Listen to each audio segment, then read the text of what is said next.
Canadian ties to jihadists worldwide. An alleged Islamic State sympathizer shot dead by Canadian federal police had been detained last year for pro-is media posts, and an investigation has revealed extensive ties to foreign jihadists. Aaron Driver, 24, was killed Wednesday during a police raid outside the home where he was staying with his sister in the town of Strathroy, Ontario, after he detonated a small explosive in the backseat of a cab. Police said they acted to thwart an imminent potential terrorist threat.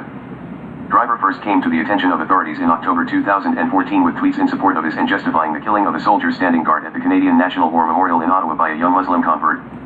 In June 2015, a court ordered him to undergo religious counseling, wear an electronic monitoring bracelet and stay off the internet. Those restrictions were gradually loosened and were scheduled to expire this month. A convert to Islam, Driver's views had apparently become increasingly radical after he began following the war in Syria online.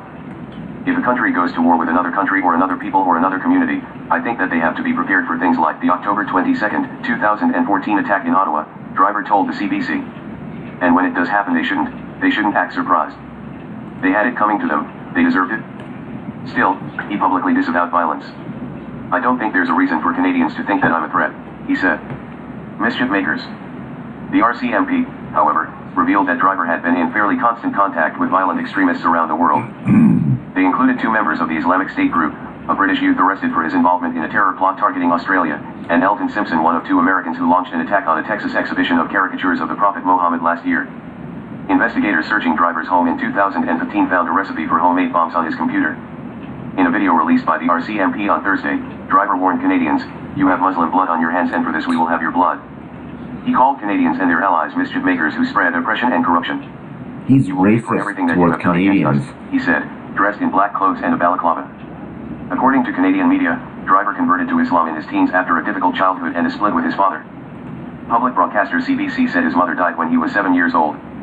Driver and his father, a Canadian soldier, recounted last year in interviews with the CBC how their relationship had become strained. The father, whose name was withheld, said his son had become increasingly withdrawn. "It was like he turned out the lights and put a 'do not disturb' sign on the door," the father told CBC. "When he was living at home, he was very secretive, a lone wolf. He didn't bring friends over, never talked about where he was going and what he was doing," Driver's father said.